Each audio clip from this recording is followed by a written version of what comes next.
Many of us spend our whole life in search of purpose, desperately seeking meaningful ways to make a difference in the world with the short amount of time we are given. The Deploying High podcast has been designed to help you analyze what gives you purpose. Hello, you're listening to Deploying High. I'm your host, Chief Gene Saunders. I am the founder and CEO of Project Lifesaver International. Today, we are fortunate to have a beautiful young lady that is going to give us some real insight into the autism spectrum and the abilities that can come with it. I met her about 10 years ago, actually through a staff member that brought her to my attention and said, "You really need to read about this young lady. She's extraordinary." Well, I started reading about her and I was so impressed that I reached out and asked her, would she consider being an ambassador for Project Lifesaver? And she accepted and actually spoke at one of our conferences and was a big hit. She is, as I said earlier, and not to be superfluous, she is an extraordinary young lady. She is an author. She is an artist.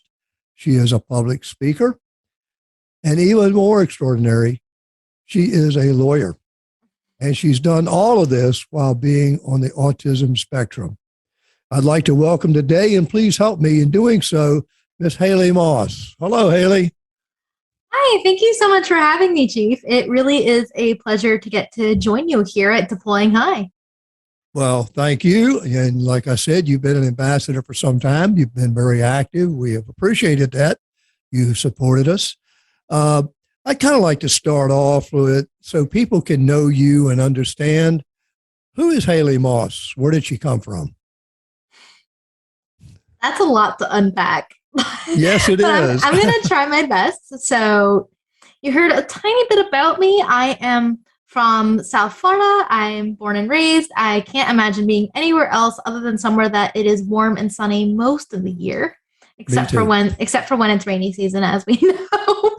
Yeah. That aside, I am autistic. I was diagnosed when I was 3 years old back in the late 90s during a very different time, so it seems. I also am an attorney by trade, but an educator by choice. I love getting to talk about autism and neurodiversity and how we can be more accessible and inclusive for people of all abilities, and really making sure that disabled people and neurodivergent people and autistic people are at the forefront of those conversations. I've written several books. I am honestly kind of just a nerd when it comes to things about disability. So I think with being a lawyer, for me, a lot of it is policy. I love just getting to learn. I love just making sure that whatever I do ends up uplifting other people. I think it's always interesting when you ask me about me, because I see what I do and who I am as integral to my identity, but I also think none of this is about me. I think this is about a community that's much larger than myself. So who am I? I'm just trying to be one person who wants the world to be a better place. And hopefully something I'm able to do makes that mark. Well, you're doing a good job at it, actually. So let me ask you, how did you get involved? What motivated you to do the things that you do?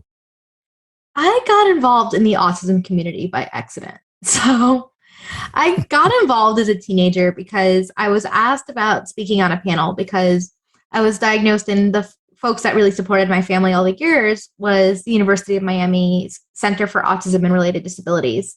Full disclosure, at this point in my life, I'm on their board, extremely full circle. So the folks at asked if I'd be interested in serving on a panel at a conference in Orlando. It was, of course, not as awesome as our conferences in Orlando, to be quite honest. Well, thank you. But, when you're 13 years old and Orlando means Disney World, you know exactly how it is. You're going to agree to do it. So Sure. Actually, at this point, I still am tempted to agree to do things when they're in Orlando because Disney World. So some people don't change.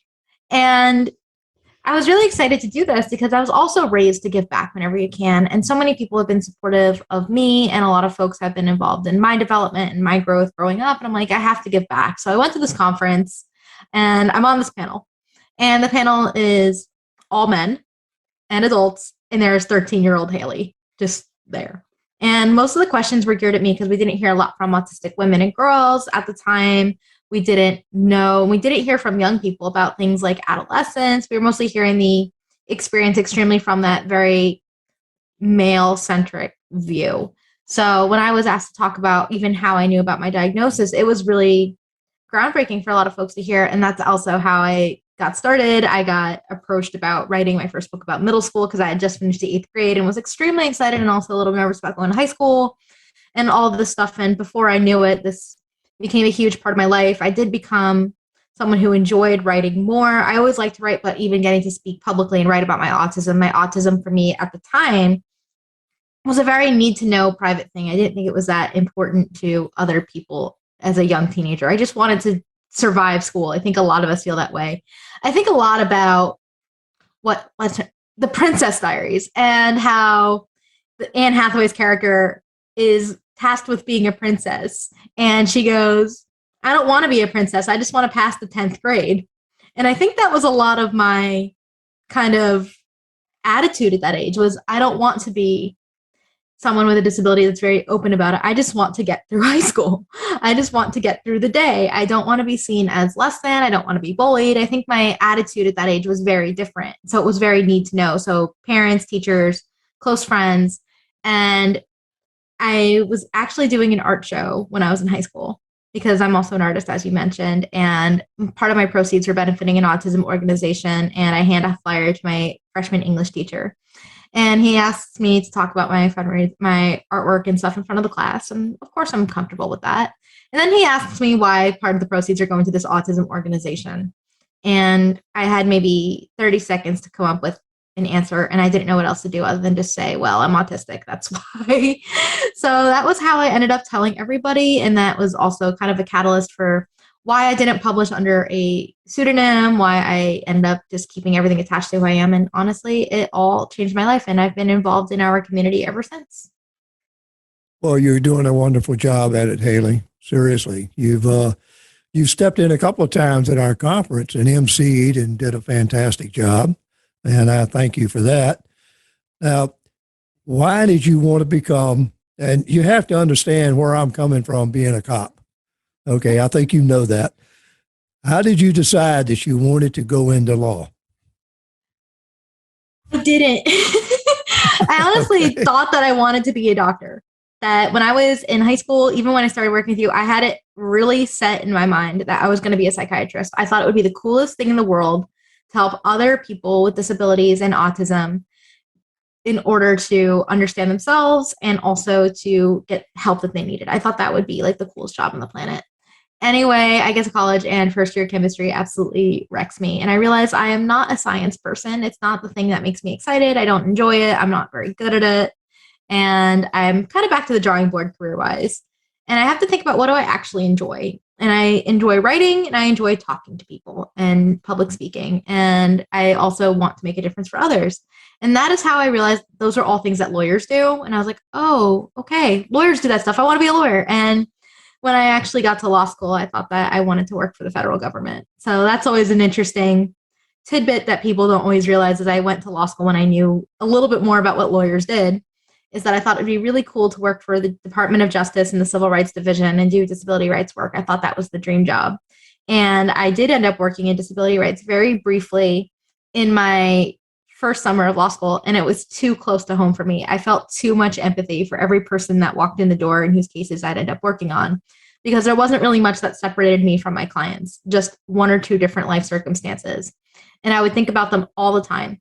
So when I did end up getting into law and I ended up practicing, I worked more on corporate side. So I ended up working in healthcare and I represented hospitals against insurance companies. And I always joke that I didn't care what hospitals do after 5 o'clock, but with a human being, I care what they do. I worry about their well-being. One of the first people I ever worked on their case was a young woman with epilepsy, and I would go home every day praying she didn't have a seizure. So I was always very nervous, and I always felt very empathetic, and I still think about that person to this day. So that is how I ended up in that, and life took other turns, and now I am a small business owner. I do consulting, whether it's on the legal aspects of disability hiring and inclusive workplaces and making sure that people with disabilities and autism and other neurodivergent conditions are included in all stages of society and the employment process.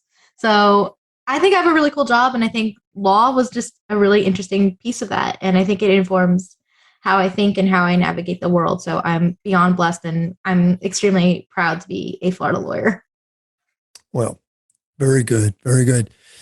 One of the things I'd like to kind of talk to you about, because I think you would know probably more about it than anybody, is, and I relate back to when I first started Project Lifesaver. I started it mainly for Alzheimer's because at that time, back in 1999, 98, autism was a foreign word, to be honest. After about 2 years after I started the program, I got a call from a very good friend of mine who was a U.S. Marshal. And he said, Gene, that program that you got, how about including children with autism? I said, well, I'm not too sure about that. It's one thing, tracking an elderly person, another tracking a high energy young person that can move fast and often. Well, after about a week or so of thinking about it, I went ahead and accepted and said, yes, we'll do that. And where I'm going with this is, how have you seen the autism world change in the time that you have been in it? I know I have seen a lot of changes, fortunately for the better, but I think you probably have a better insight into it than even I do. And I think people need to know, because it is something that's prominent. It needs to be out in the open, and people need to know and understand it. And I think you are a perfect person to give us that kind of insight. What has changed, even since you're telling the story about the late 90s, even as we know, the prevalence has changed. So actually recent CDC estimates came out maybe a couple of weeks ago saying that autism now affects about 1 in 44 people in the US, which is a lot. So we have a lot of autistic people who are being identified. We're getting better at identifying people, and we're really closing a lot of the disparities in who is identified and diagnosed with autism. So that's been a really welcome change in the last couple of years, especially. And it turns out to be about like 2% of the population. Like, it's really interesting. And we've really closed the gap, especially when it comes to racial and cultural groups and also gender. So in the past, autism primarily was diagnosed in white boys. So seeing that change to include more people of color, more people who are gender nonconforming, and also women and girls has been extremely welcome. I also think the landscape has changed to include more services. I know, especially from your perspective and with law enforcement, there's a lot more police trainings. There's a lot of police departments that do include programs like Project Lifesaver. It's really wonderful to see those changes as well. And I know there's still a lot of work to be done in that arena, especially because when you do look at law enforcement training and also biases that aren't just on the basis of disability, but when we do actually put that in through an intersectional lens and include gender and race and socioeconomic status, we put all these different things together, we have a very different picture. But I do think it would be great if we had more comprehensive and more uniform training, since it really is, you get what your district has. So sometimes that's something I would like to see change, especially in our little bubble here. But more broadly, I think some of the other changes that have been welcome is we're getting out of this autism is a death sentence and disease type view, that we're moving into a much more accepting and inclusive lens. So people might still be judgmental, but they're not judgmental in the same ways. So I see that we've really shifted to embracing the fact we all have different brains, which is what neurodiversity is all about. And it's probably something you will hear me say a lot, quite honestly, in that we are being a lot more mindful of how we talk about autism. We're a lot better at including the voices of autistic people in these conversations. And also, I know even since the early 90s, even the advent of the Americans with Disabilities Act and the amendments to the ADA that came in the late, like 2008, 2010, all of that has been instrumental for the autistic and autism communities as well. So when we look at this over the past, say, 30-ish years, you have, from that bigger view of the last 30 years, it's been a seismic shift. So when I think about the early 90s, we had the kind of revamping of the Individuals with Disabilities Education Act. We had the ADA.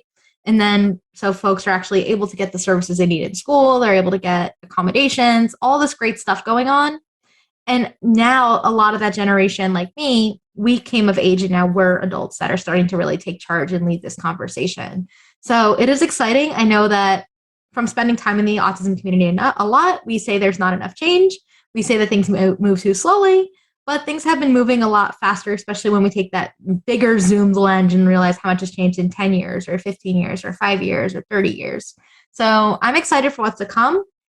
I hope that this community becomes more inclusive, more aware of diverse perspectives and ways of existing. And all of that makes me extremely hopeful for the future. And I hope that we keep breaking down barriers to access.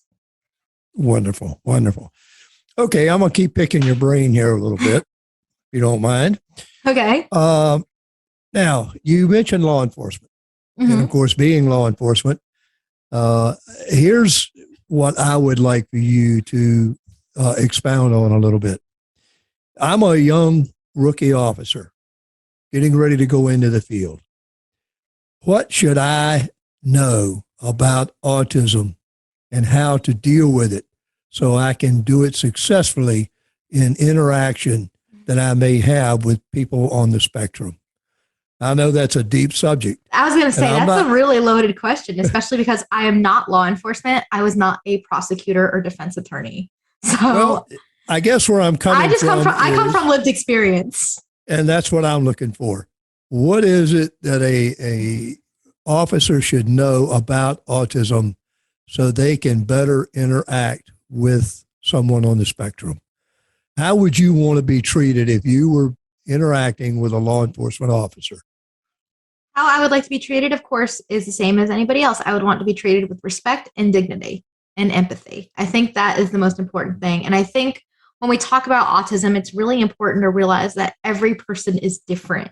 So you might see people that might be non-speaking, that might be very verbose, that might be flapping their hands or stimming or piecing or completely retreat. I always think that this is interesting because for me, I am still very nervous around law enforcement. And usually that surprises people, given especially that I do work with you and I have led law enforcement trainings in the past.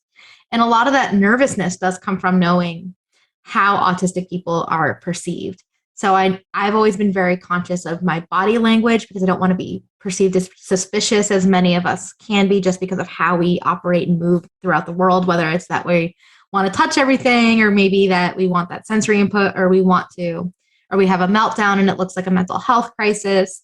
I think there's a lot of things that are so individual, but I think more broadly, we have to understand, why are we being called into this situation? Why are we reacting the way that we are? And why do you think this person is? So sometimes I think one of the most important things you could do is have that empathy. And I know that it's really hard because a lot of autistic experiences don't look like what we know. That we might think that when someone isn't speaking to us, and especially when we think about other disabled people too, so we think about people who are deaf or hard of hearing or autistic or who might have an intellectual disability, we might be thinking that a lot of these folks are just non-compliant. That's a word that gets thrown around a lot, not just in law enforcement, but in services as well. And it's not that folks are being non-compliant. Maybe they don't have the tools to communicate with you, or they don't have the strategy, or they're intimidated because they see the gun in your holster or that shiny thing showing up. So there's so many different reasons why someone might be quote unquote non-compliant. And I think that's something that's really hard for officers sometimes to grasp. So, and I know that a lot of times you have a split second to make decisions. So I'm trying to be as sensitive to that as possible. But I think what we need to do is really understand why people do the things that they do and how we can kind of diffuse the tension. So maybe if we are working with someone who is more evidently disabled or autistic, because some of us have a presentation that seems a lot more evident that you can tell that someone is struggling with something, as opposed to others where it might not be as visible or apparent to you, but it doesn't mean that that person isn't struggling. So it really is a difficult question to answer and a lot to untangle. So I apologize if this just sounds like a lot of words and not really anything too concrete. But no, I think you've done very well. I think it really is honestly just assessing the situation. Why am I there? And how can I make this person feel safe?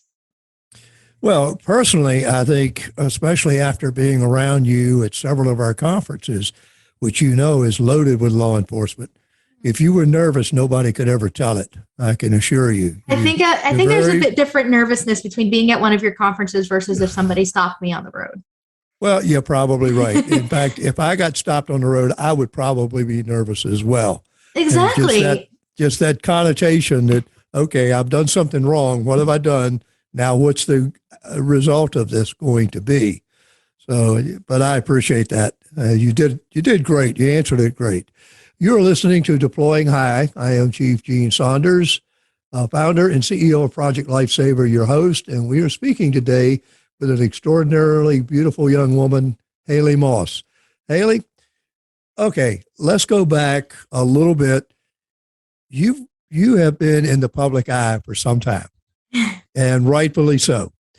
Now, I know that you may feel, being put on the spot with what I'm about to ask you, but you've won or been awarded, not won, but earned a number of awards. And I think people need to know about those. So why don't you take a few minutes and tell us what you've done and how these awards have been awarded to you?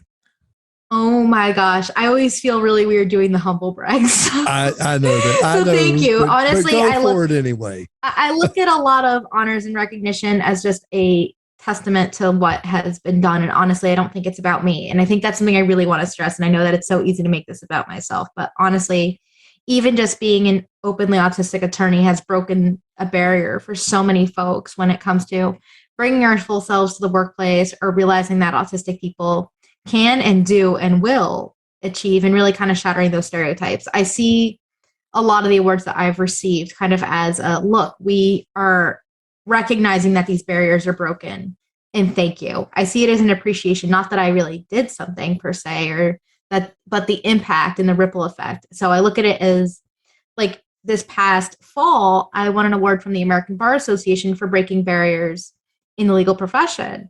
And I was saying, even at the ceremony, that this wasn't about me. This is, I stand on the shoulders of giants who have been disabled and neurodivergent and autistic in our profession before I got here and might not have been able to share or faced even more barriers than I did, in that they paved the way.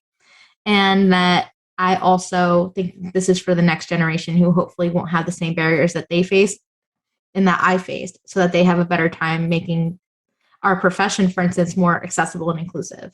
So I look at awards kind of in that light. So I did win that from the ABA. I've won several different legal awards, which still is really cool that my community and my profession believes in what I do. I've received things from nonprofits. I am genuinely just humbled every single time, because I really don't think that this work is a me thing. If it were up to me, this work wouldn't need to exist, because we would be so understanding and inclusive and accessible that we don't need someone to scream about it. So I think that's kind of my take on the whole thing. I know that's probably not the answer we were looking for, but that's kind of how I feel about it. And honestly, it really does mean a lot to get to advocate for my community and to make sure that things get better in some way, shape, or form. Well, you mentioned that you were standing on the shoulders of giants. Well, I think you need to put yourself in that same class. You are one of the giants who someone in the future is going to be standing on your shoulders. You have broken barriers. You have shown people what somebody that on the spectrum can do and can accomplish and can stand out among everyone in making a better place and a better situation for them. But what do you think now is in the future for Haley Moss? TBD. You never know. I just want a future where I am also putting myself at the forefront a little bit more, so that I'm taking better care of myself, that I don't get burned out, that I'm able to be happy. I want to be healthy. I want to be successful on my own terms. And I also just want to make a difference for other people. So that's honestly the future that I want. I want a life full of laughter and love and all those things that seem kind of corny, but also the same things that everybody else wants. I want stability. I want all the same things that other folks dream of. So that's probably what is on my horizon, but I don't know what's next in terms of like if it's another book or another interesting project. Honestly, I just get really excited about being able to do something for other people. And that is kind of who I am as a person. Well, you certainly radiate that. So now here's another question for you. It would be nice to get to come back to the conference in 2022, just saying. You'll be there. Maybe that'll be what's next for me. You'll be there. Maybe I'll make sure to keep cracking jokes about how it's cold in the rooms. I just remember emceeing Certainly. this year and I was like, it's freezing in here. It did get a little chilly in there several times, but we will try to adjust that. We'll work with the hotel on that. So now, if Keep Haley everyone moving off Moss, to lunchtime, all the good stuff. if Haley Moss had one wish, other than what you've already said, what would that wish be? To make sure that my family is safe and healthy at all times. Great answer. I feel like my one wish would to make sure that they're protected and cherished above all else, because my family is my everything and they are the best human beings that I know, and they have been there for everything, and I want nothing to ever happen to them in the history of forever. Well, I know that your parents have been very supportive. In fact, I had the pleasure of meeting your mother at the very first conference that you spoke at. Mm-hmm. And I remember that conference well. I don't know how well you remember it, but I got to skip school that day. I was really excited. Were you? When I was in high school. When you're in high school and you get to miss school to go do something else. Oh yeah. I know you were nervous. You were quiet. I remember that. But you have certainly come out, Haley. I will tell you, you're delightful to talk to. So I think I'm still pretty quiet deep down. I think professionally, I'm very outgoing about what I do, but in my real life, I think I'm a lot more private and a lot more quiet. All right. I'm going to ask you one more question before we close. Okay. If you could give advice to a person that is on the spectrum, what would that advice be? There's nothing wrong with you. You are not broken. You are not a failed version of normal. You are a delightfully wonderful young autistic person, and it is up to you to also find your joy. A lot of people will tell you all the things that are hard for you and focus on that, and it will make you feel kind of crappy if you're not careful. But focus on your joy.